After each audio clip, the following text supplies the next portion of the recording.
The world number one stood on the first tee at Shinnecock Hills with history in his hands. A victory would make him only the seventh player ever to complete the career Grand Slam. The date was June 21st, 2026, his 30th birthday. Father's Day. The stars had aligned perfectly. But golf has a way of humbling even the greatest champions. I felt like I did enough to have a really good round, Scheffler said afterward.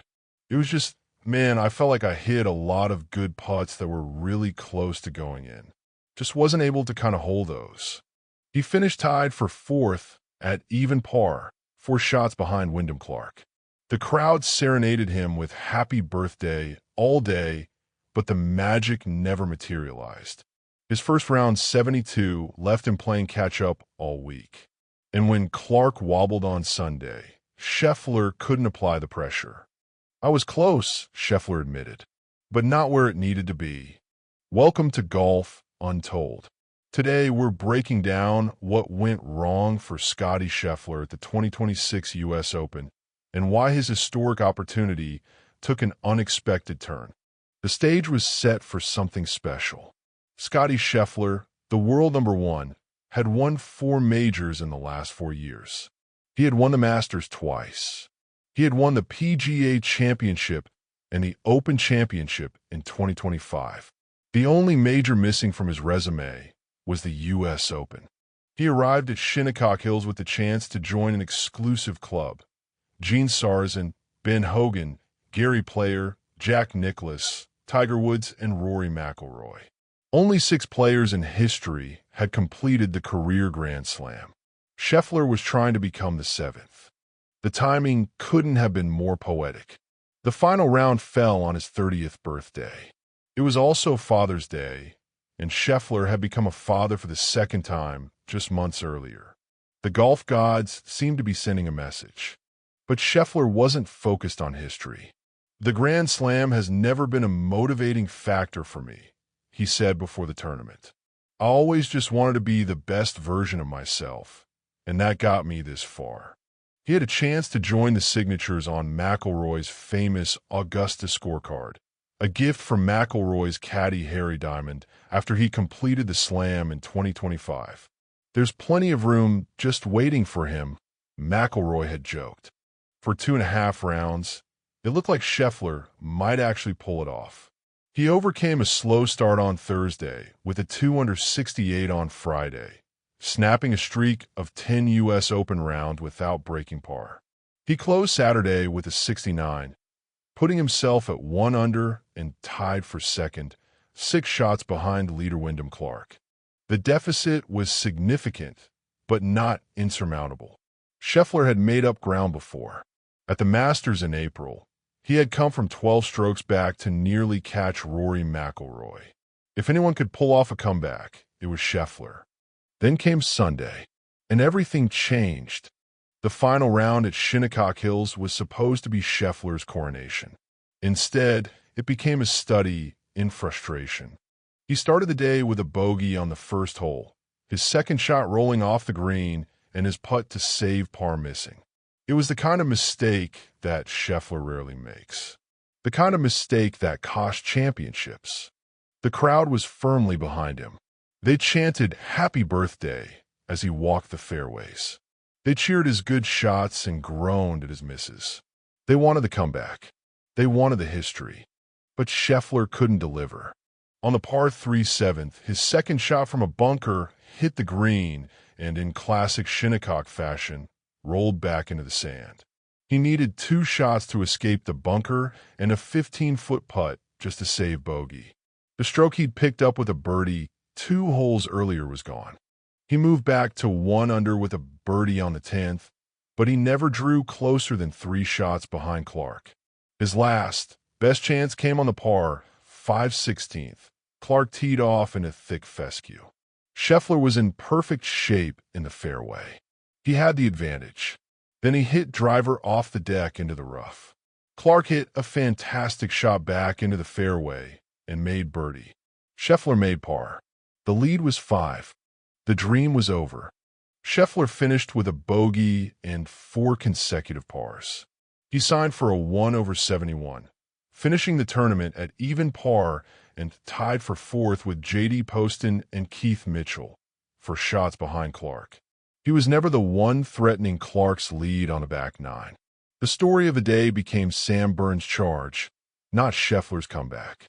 In the end, Clark won with a final round 73, the highest final round by a U.S. Open winner since Graham McDowell at Pebble Beach in 2010. It should have been Scheffler's tournament for the taking. Instead, he was left with what-ifs. After the round, Scheffler was asked about the opportunity that had slipped away. His answers were honest, reflective, and revealing. "I felt like I did enough to have a really good round," Scheffler said. "It was just, man, I felt like I hit a lot of good putts that were really close to going in. Just wasn't able to kind of hold those." The numbers told the story. Scheffler made only 2 birdies all day. He couldn't build momentum. He couldn't put pressure on Clark. He couldn't convert the chances that could have changed the tournament. Scheffler's biggest regret was his first round.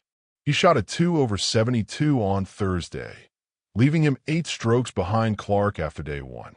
He had been playing catch-up all week, and the deficit proved too much to overcome. "I've been pretty good in first rounds over the last few years, and for some reason, the sharpness just hasn't been there early in tournaments," Scheffler said.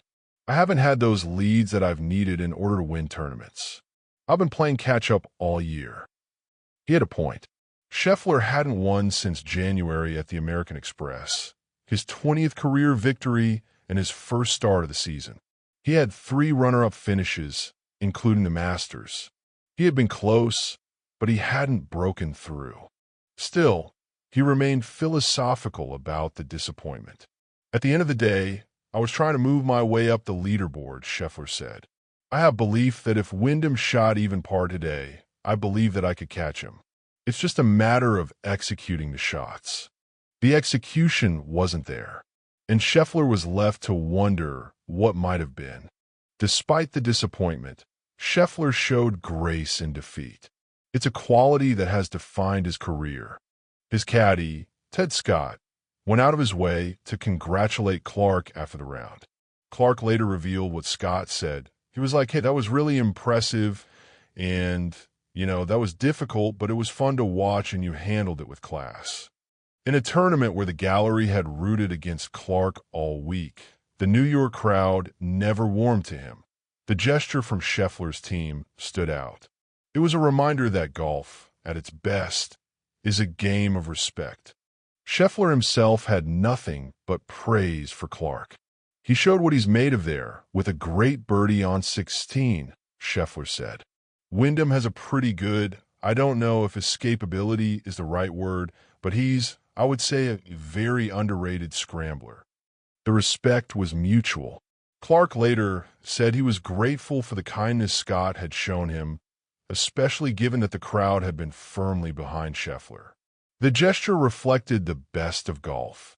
Fierce competition tempered by sportsmanship. Scheffler's mindset after the tournament was consistent with everything he had said before. He had never been motivated by the Grand Slam. He had always been motivated by being the best version of himself. On Sunday, he hadn't been the best version, but he wasn't broken. "I was close Sunday, but not where it needed to be," he said. The 2026 U.S. Open was a missed opportunity, but it wasn't the end of Scheffler's quest. He'll have another chance next year at Pebble Beach, one of his favorite courses and the site of Tiger Woods' legendary 15-shot victory in 2000. Scheffler's 2026 season hasn't been a failure. He leads the FedEx Cup standings. He leads the strokes gained statistics. He is inside the top 20 in every single strokes gained category. He is still the most complete player in the world. But the wins haven't come. 1 victory since January, 3 runner-up finishes, a near miss at the Masters, and now a frustrating 4th-place finish at the U.S. Open. "I feel like I've been close most of the year," Scheffler said. "I feel like I just haven't been as sharp as I needed to be. I think the margins in this game are so small. For me to be winning a lot of tournaments, you've got to just be really, really sharp." The margins were especially thin at Shinnecock. A putt that doesn't drop, a shot that finds the rough, a bogey that could have been a par. Scheffler knows the difference. He's lived it. Next year, at Pebble Beach, the opportunity will be there again. And if Scheffler can find the sharpness that has eluded him this season, the career Grand Slam might finally be his. The question is whether he can channel the disappointment of Shinnecock into motivation for the next chapter of his career. If history is any guide, Scottie Scheffler will be just fine. He's always been about the process, not the result. And the process will continue. After all of this, the birthday, the history, the near miss, the class, what does Scottie Scheffler's unexpected turn at the 2026 U.S. Open really mean? It means that golf is cruel. It means that history doesn't care about narratives. It means that even the best player in the world can be humbled by a course, a moment, a putt that just won't drop. Scheffler came to Shinnecock with the chance to join an exclusive club. He left with a reminder that the sport he loves is unforgiving. He was close. He was so close. And yet, close was not enough. I was close, Scheffler said, but not where it needed to be. Those words will stay with him. They will fuel him. They will remind him that the next opportunity is the one that matters. The career Grand Slam is still waiting. Pebble Beach is still waiting.